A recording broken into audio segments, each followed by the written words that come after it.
नमस्ते। तो अगर योग शुरू करने का सोच रहे हैं पर यह समझ नहीं आ रहा कि आखिर शुरुआत करें कहां से, तो आज हम इसी के बारे में बात करने वाले हैं।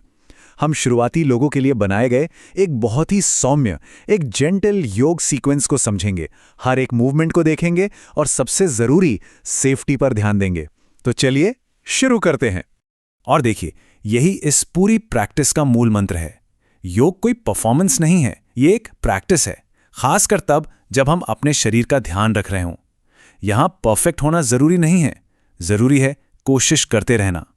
तो इसे एक फॉलो अलोंग क्लास की तरह मत देखिएगा, इसे एक गाइड की तरह समझिए। हमारा मकसद हर स्टेप के पीछे का क्यों समझना है, ताकि हर मूवमेंट सुरक्षित भी हो और असरदार भी। इस पूरे अभ्यास की नींव बस ये 3 बातें हैं। पहली, अपने शरीर की सुनना, वो क्या कह रहा है उसे समझना।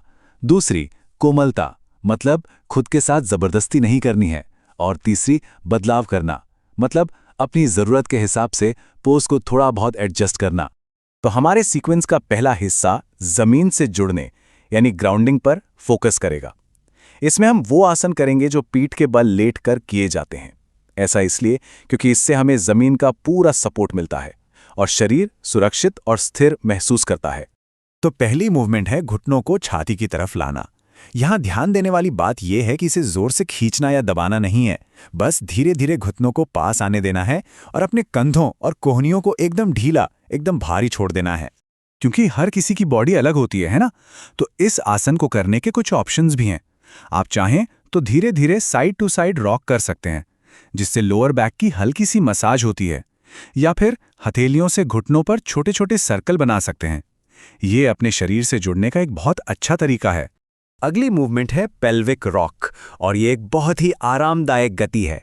जैसे ही पेल्विस आगे पीछे हिलता है, ये हिप्स के ऊपरी हिस्से की मालिश करता है और लोअर बैक में एक बहुत ही कोमल और ढीलापन लाने वाली मूवमेंट पैदा करता है। ठीक है, तो अब जब हम थोड़ा जमीन से जुड़ गए हैं, तो चलिए शरीर में थोड़ी और जगह, थोड़ी और स्पेस बनाने पर ध्यान देते हैं। इस हिस्से में हम उन पोजेस पर फोकस करेंगे जो शरीर में खुलापन लाते हैं, खासकर उन एरिया में जो लोअर बैक से जुड़े होते हैं। ये है बैठा हुआ कैट काउ पोज। जब आप सांस अंदर लेते हैं तो छाती को खोलते हैं और सांस छोड़ते हुए अपनी रीढ़ को गोल करते हैं। आप सचमुच अपनी सांस का इस्तेमाल करके पीठ की त्वचा में एक गहरा खिंचाव महसूस कर सकते हैं।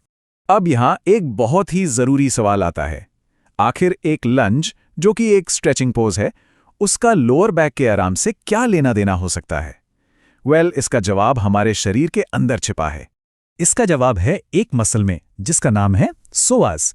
ये एक बहुत गहरी मसल है जो हमारी लोअर स्पाइन को सीधे हमारी जांघ की हड्डी से जोड़ती है। तो जब ये मसल टाइट होती है तो ये स्पाइन पर खिंचाव डालती है, जिससे अक्सर लोअर बैक में तकलीफ होती है। इसीलिए इसे स्ट्रेच करने से इतनी राहत मिलती है।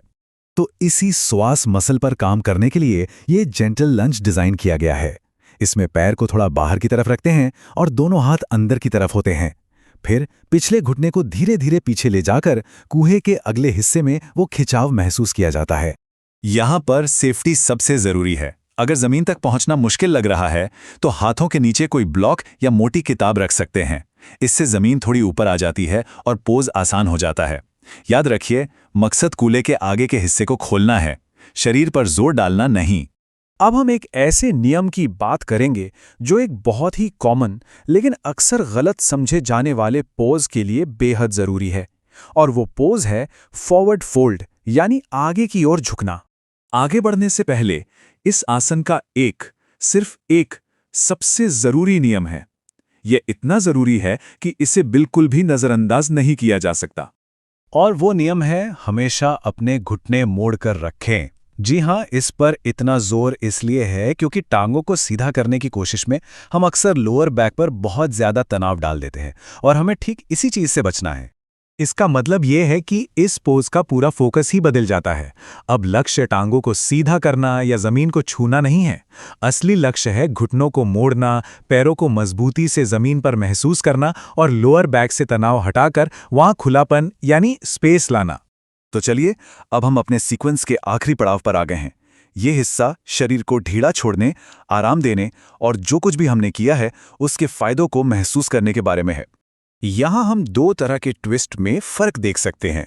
एक टिपिकल ट्विस्ट में घुटनों को छाती के बहुत पास खींचा जाता है, जिससे एक गहरा ट्विस्ट बनता है। लेकिन हमारे इस जेंटल अभ्यास में हम घुटनों और छाती के बीच थोड़ी जगह छोड़ते हैं। इससे एक ज्यादा कोमल और खुला हुआ एहसास होता है। इसे करने के लिए बस पीठ के बल लेटकर घुटनों को बहुत धीरे से एक तरफ गिरने देना है। यहाँ सबसे ज़रूरी बात यह है कि कोई जोर ज़बरदस्ती नहीं करनी है। बस ग्रेविटी को अपना काम करने दें और शरीर के साइड में जो खिंचाव महसूस हो रहा है उसमें सांस लें। और आखिर में आराम के लिए हमारे पास दो बेहतरीन ऑप्शंस हैं। या तो आप पीठ के बल लेटकर पूरी बॉडी को एक अच्छा सा स्ट्रेच दे सकते हैं, या फिर पेट के बल चाइल्ड्स पोज यानी बालासन में आ सकते हैं। बालासन में भी आप अपने शरीर के आराम के हिसाब से घुटनों को पास या दूर रख सकते हैं। एक बात याद रखना बहुत जरूरी है कि आखिरी पोज सिर्फ एक और स्ट्रेच नहीं है, ये इंटीग्रेशन का समय है। ये आपके शरीर को एक मौका देता है कि वो पूरे अभ्यास के असर को सोख सके और एक शांत आरामदायक स्थिति में आ सके। और अंत में हम आपको इस सवाल के साथ छोड़ जाते हैं, अपने लिए एक स्वादिष्ट जगह या यमी प्लेस खोजने का आखिर मतलब क्या हो सकता है। शायद ये हमें याद दिलाता है कि योग का अनुभव हर किसी के लिए बहुत पर्सनल होता है और हमारा असली लक्ष्य हमेशा आराम और सहजता खोजना ही होना चाहिए।